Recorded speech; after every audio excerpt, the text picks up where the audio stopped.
in 1967, the 1948, the Jews were not able to take control of the city. They tried.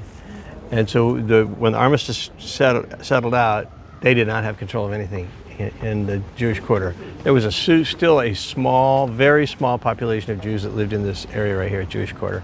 But it was hard. They were poor and they were oppressed and they were always in danger.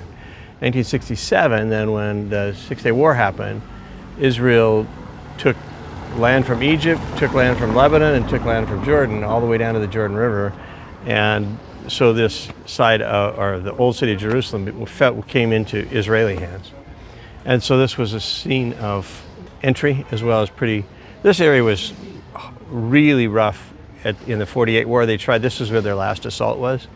And they tried really hard. There's a great book called O Jerusalem, which is told anecdotally about them pressing so hard. They know that the armistice date is coming up and they want to get Jerusalem and they can't.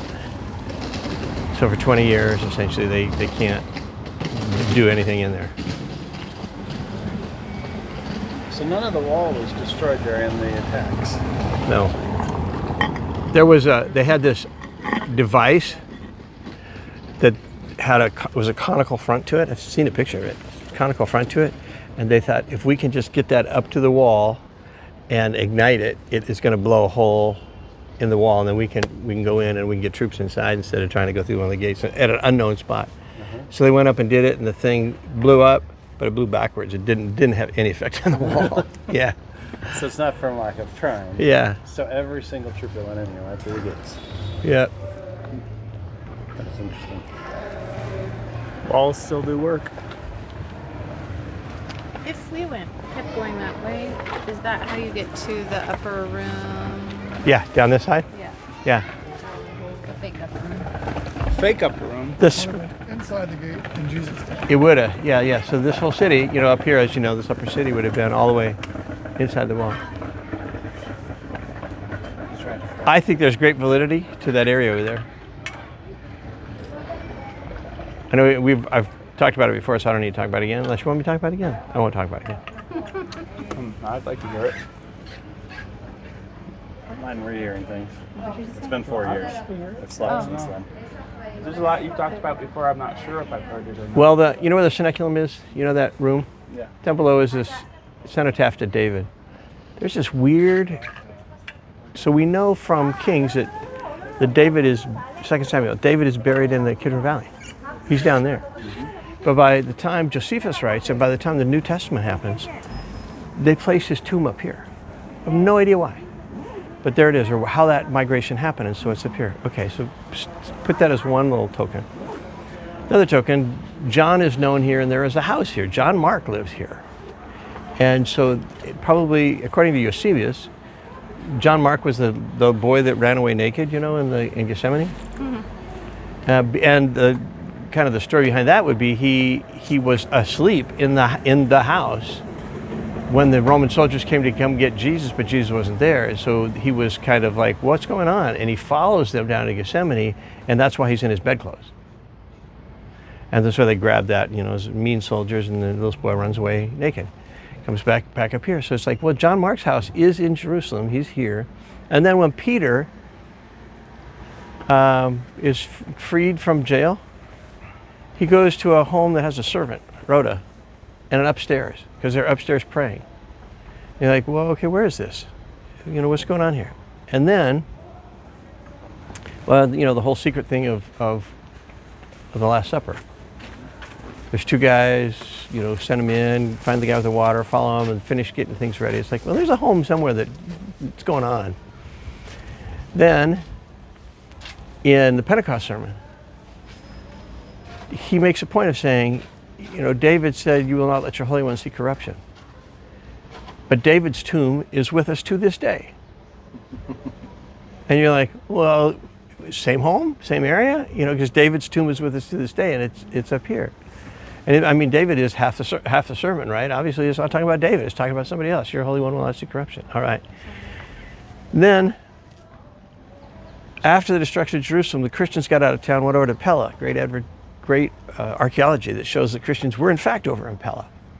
But then the pilgrim Agraria says that on Mount Zion, there was a small building where Christians gathered. And you're like, really?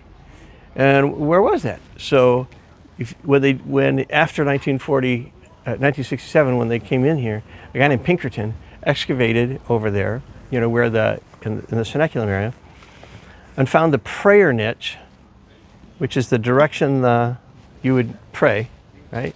So they found the prayer niche, and it wasn't aimed at the Temple Mount, it was aimed over towards the Chapel of the Holy Sepulchre, on an angle. And there's Christian graffiti in it.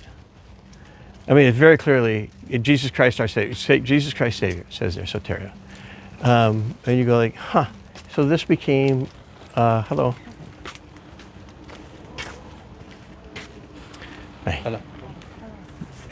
Early Christians, so if you think about that, okay, well, the Christian is a house, all that other stuff that I just talked about, they went away. And so if you come back to Jerusalem and you're going to build there, and then you say, well, it's a little church that they built up there. And then this prayer niche aims at the Church of the Holy Sepulchre and has Christian graffiti. You're like, I think that there's something. Yeah. Okay. And so I look at that and I think, yeah, that's maybe the House of the Last Supper. So the area might be right. The Seneculum is crazy because that building wasn't there. And Gothic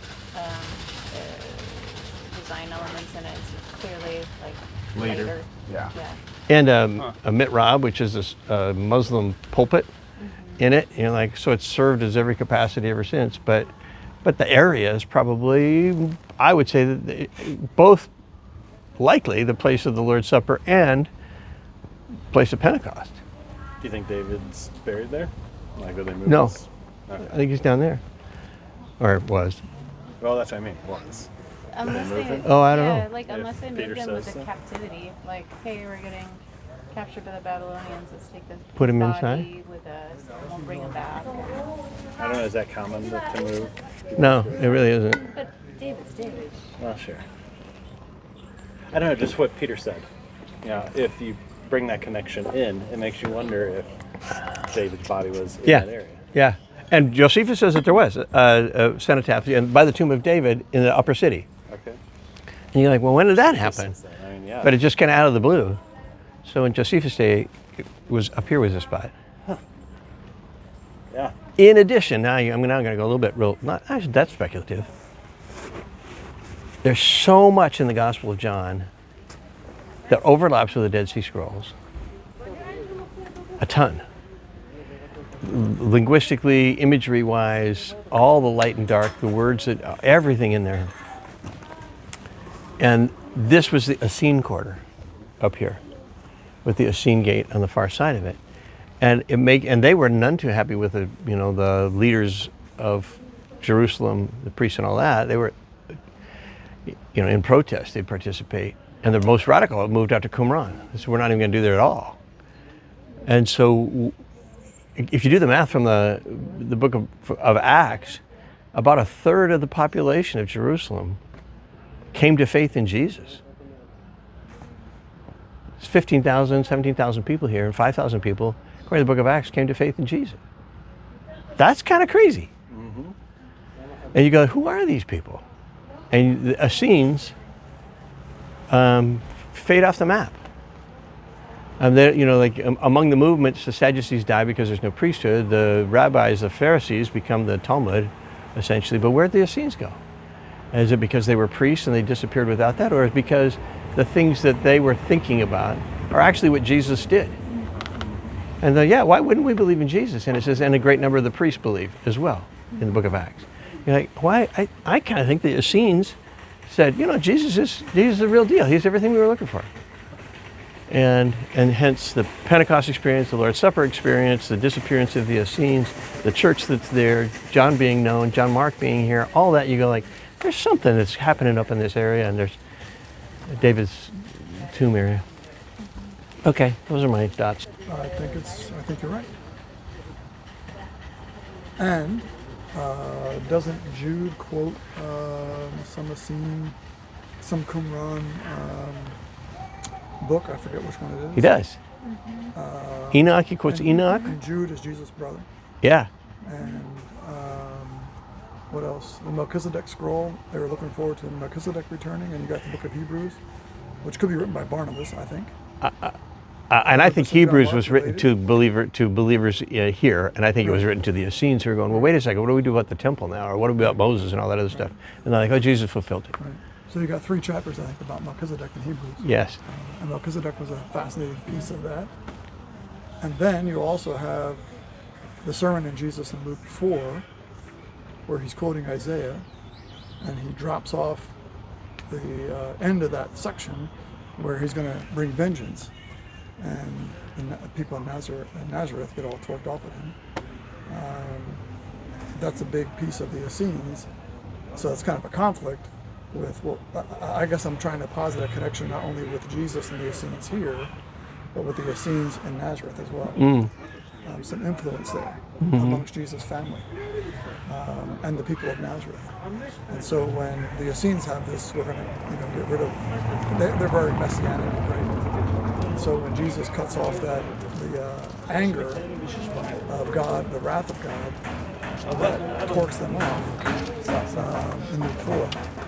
And that whole wrath of God against, the whole flight to Qumran, moving out there was just wrath against all these people here. I think they were very much like Missouri Synod Lutherans on steroids, kind of. Sorry, but anyway, but Jesus cuts that off, and it's all gospel, and they get mad. I don't know if that's a connection with the Essenes or not, but so I think there's even more. Yeah. I think there's a lot of connection. Yeah. Whoever wrote Hebrews had to know what the Qumranites were saying about Melchizedek.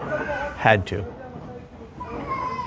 So it just makes sense of what happened to all the Essenes. I mean, there's differences too. There's a number of differences between the Essene theology and Jesus' teaching, right? Yeah. But I mean, people can change too. Right. So, Especially if he rise from the dead. kind of convincing. Yeah. Yeah, I agree. I think it's interesting. Yeah, isn't it? Okay.